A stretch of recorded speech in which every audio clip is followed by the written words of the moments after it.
Did you miss me? Because I missed you guys. Forgive me if I look like crap. I feel like crap. I'm getting over being sick. I feel over the hump, hopefully. Still getting like these miserable, like cold and hot sweats, but whatever. I know. I get to sit at home and live the dream, and yeah. So I'll try not to complain too much. There's a lot to talk about in this market, and we should talk about it. A lot of important things. First of all, we had FOMC. Nothing important there. Quite honestly, noise. They said everything they expected. It looks like there were some people that thought Jerome Powell was going to hike rates just to give Trump the middle finger. That didn't happen. Unhinged schizophrenia, in my opinion. I never saw that as a possibility, honestly.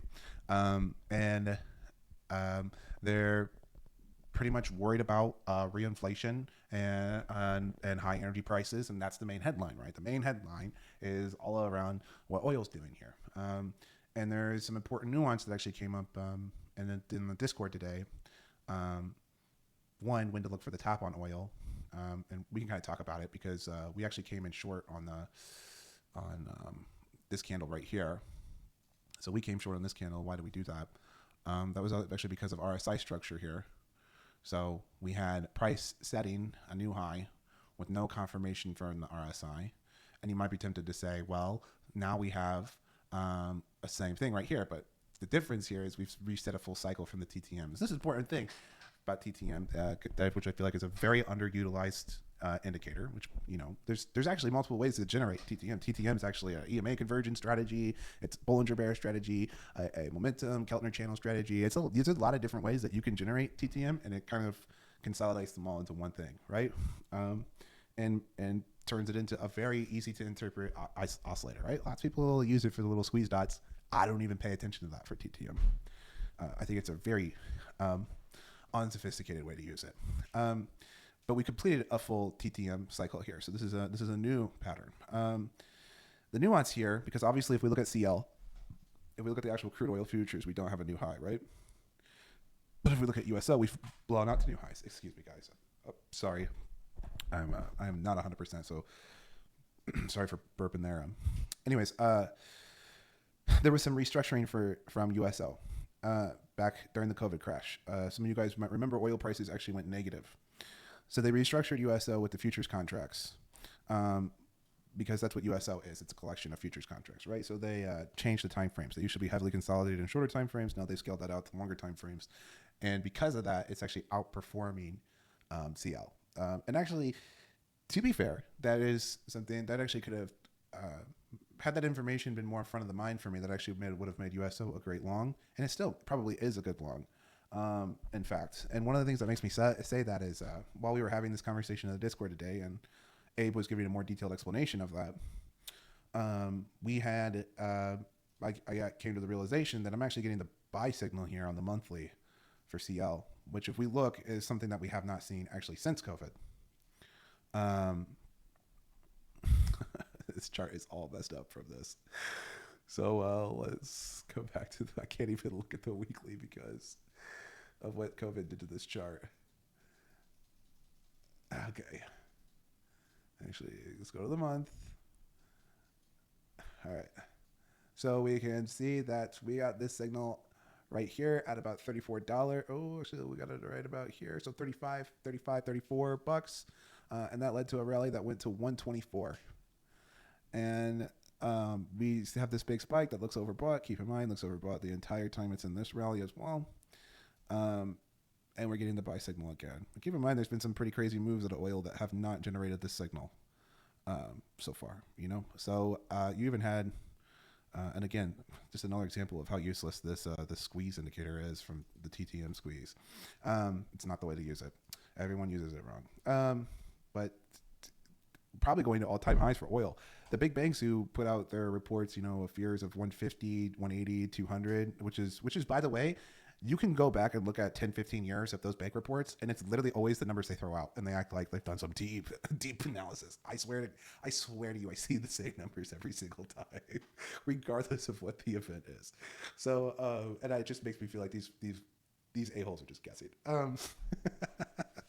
But it might be real this time. I'm definitely getting the signals from both price and from indicators. Now, The bigger conversation to be had is the way that the overall market's holding up into this. And so the big headlines we're seeing are, things like market sleepwalking into crash event, into oil crisis. And is the question we want to ask. Even with oil where it's at, VIX is pretty well behaved. It's below 20. It got one spike. Buyers came in out of that spike. And we just had some major earnings today. And, there was like Meta, which saw a substantial sell-off, which I guess before we look at that sell-off, be mindful that 620 and 599 are going to be your major fib retracements that I would look for if you're interested in buying the dip. But we'll talk about why I would probably avoid this name for now. But we could see that it came almost right to the 620 on the sell-off, but lots of weakness here. One of the reasons would be caution against this is this sell-off could easily turn into another one of these events. If you remember, this was the market throwing a fit saying that Meta's spending too much money. And then you get the huge pivot when Meta said they would stop. And we're so you got the monthly flip confirmation for that, by the way, as well. I'd be a little cautious if we're going to get the same signal here because we do have a similar setup. So the next week or two is going to be really pivotal for this company. And just in general, when you get a big move like this, a big downside move like this, that's not. I'm sorry to pause. But I don't write scripts for my videos, and I'm thinking the difference between this and something like CrowdStrike, where like CrowdStrike crashed the world's internet, right? And I went and shortly after that dump and I bought it, right? Because the big thing everyone thought is CrowdStrike is going to lose all its customers, right? Everyone's hitting the sell button, but to me, I saw that headline, and I thought this company has that much like exposure to the world, like it could just crash the world's internet if they have a bug like that. I got to own that. And so I bought the dip. This is not the same, like, buy the fear. Is that fear? I don't think that's true fear, right? Right? You had to know what's like an emotional knee-jerk reaction and what fear is, because everyone wants to use the Warren Buffett, be greedy when others are fearful. The quote isn't buy when red, right? There's a huge excuse my language. There's a huge difference though, right? There's a huge difference, okay? The quote is not buy when red. The quote is buy when there's fear, okay? And most people on the internet can't tell the difference. And I would kind of be cautious with this one. Now, on the other end though, when we're talking about, shifting back to the greater narrative of is the market sleepwalking into a crash, you have names like Google, smashed earnings, huge gap up. By the way, this chart looks beautiful. I don't think it was a favorite going into this event, but honestly, you have a pretty picture perfect retracement after a rally. My gosh, I kind of even wonder if this line should be drawn kind of like this because that's more clean fib levels. Regardless, you could either say that's a 0.7 retracement or just say, hey, you came back to the bullish support, you bounced right through the trend line. You're at all-time new highs, new highs, great time to buy. Buying all-time new highs actually is a very profitable strategy, right? Buying high and selling higher, the real trader's mindset, shorting what's low and selling it lower, so that type of thing. People get psychologically worried up here, but, this is getting great follow-through. It's acting how you would expect it to act in a bull market. And then we have Amazon delivering amazing earnings as well.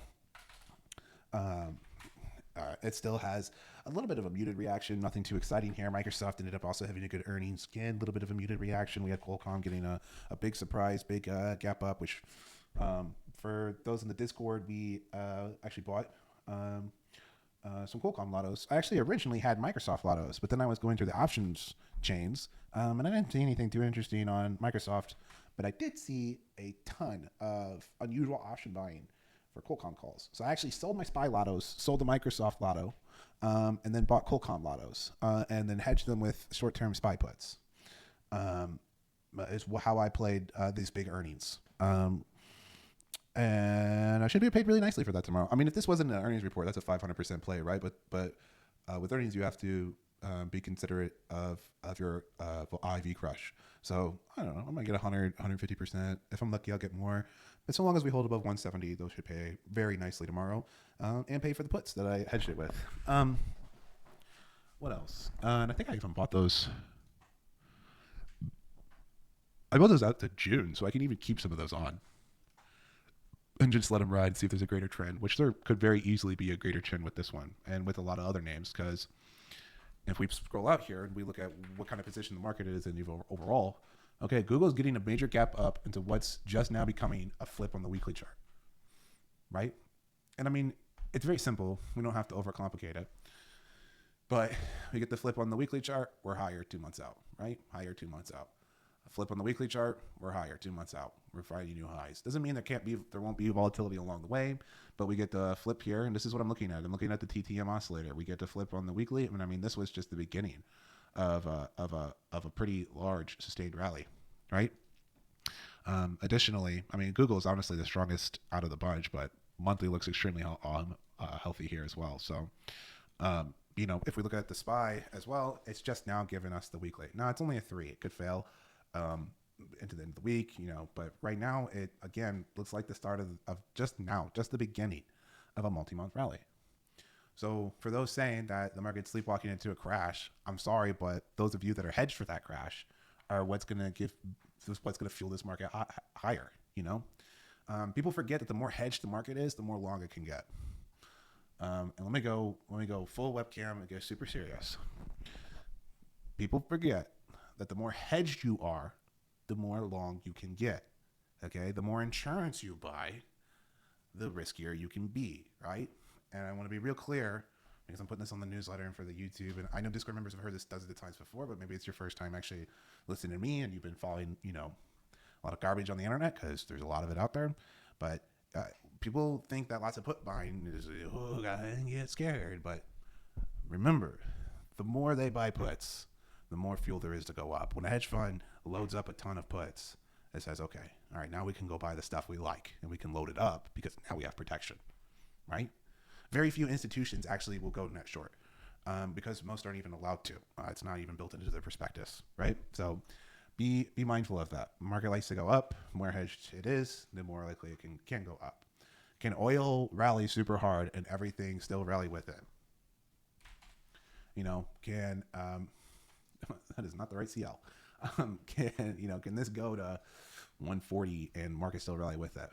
Yeah, it totally can. Actually, it'd be a reinflation trade. It'd be a repeat of a trade that we've actually seen for a while.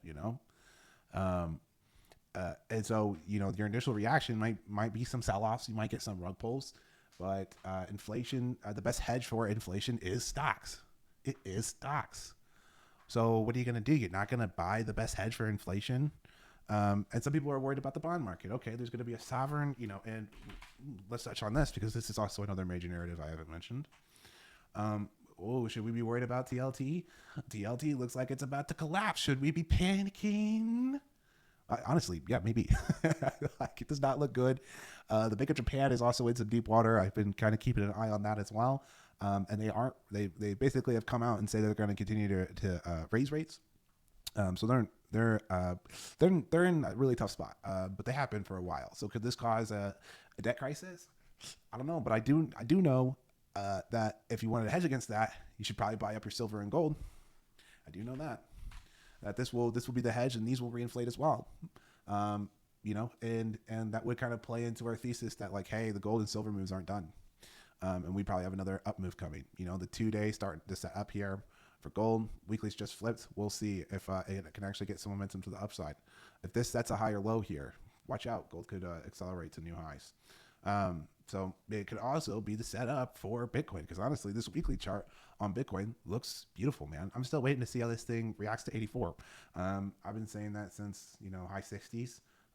Nothing's changed on that. We're going to 84. Even if you're bearish, I know the daily's turning over. This thing's going to 84. I feel extremely confident in that. So it might take longer than I expect. Honestly, it's already taken longer than I expected. But I think 84 is coming. I think the lack of liquidity in the market, which is definitely evident, is kind of keeping this thing down. But I think 84 is on the way. There's also other things on the sidelines of the market that are setting up nicely. CVS is interesting here. And I just want to touch on these because we've been trading these in the Discord. This has actually been the cleanest winner. So we bought this originally because of this breakout that it's had since 2022. And it's getting a really nice continuation here. It's just now about to give the weekly confirmation. It's overbought here, yes, but I think it continued to be overbought, especially when you consider, the 4-year breakout, man. It could stay overbought for a while. So I'm just really looking to ride this one out. I went ahead and rolled it. My size might be a bit smaller than it should be, but making money. Then Etsy is another one. Etsy. This stock is a massive turd. Biggest turd ever. So I actually was looking for this to be a nice continuation from Etsy, and it actually slaughtered me. Lots of Discord members might remember this one. This might give them some bad flashbacks because this one hit me. It did me dirty. I was looking for the big breakout here with the weekly about to turn, and this thing went ahead and puked it up anyways. Well, it's back. Um, it's back, and it's well behaved. I mean, if you look at the 15-minute here, and maybe this turns on me, but they get the gap up, and the gap up holds. I mean, I really like the behavior out of that. The only thing that is kind of concerning here is like definitely the volume is not where it was before. So this rally had pretty healthy volume. And this one's still kind of dead. So let's see if more participants hop into this one over the next week or so, and we get a nice continuation to the upside. The whole market as a whole starts to pick up. But even the mere fact that this caught a gap up, then consolidated at the high, even amidst the market turmoil, kind of favors the idea of like, oh, we're about to see a huge breadth improvement. Oh, the consumer is still holding up well. Yes, it's a K-shaped economy. Yes, there could be a looming energy crisis, but the American consumer is actually super sturdy. And people are losing their jobs to AI, but we're seeing this jobless recovery and this diversification in income and a sturdy consumer that could lead to a rally into the end of the year. Totally possible, and that looks to be what's setting up. So. Yeah, I think those names in particular. I'm trying to look at my positions and see if there's okay. So, I'm not the biggest fan of playing oil to the upside. I don't even typically trade it a ton. I did take the USO short that we talked about, but to the upside for these names, what I typically like to play is the commodities that tend to trend with them. So, right now I really like corn. So I'm actually long corn here, as it gives me the breakout signal on this chart.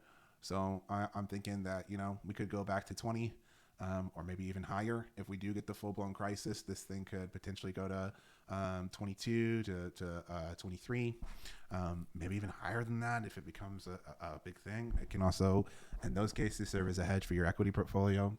Another one can be wheat as well. So, if you're trading fertilizer, wheat's probably something you want to trade. You can trade in tandem with it, but these two tend to trade well with energy names.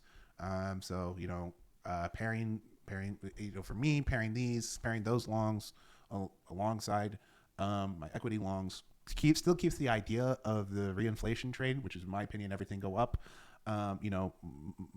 Monkey chase banana,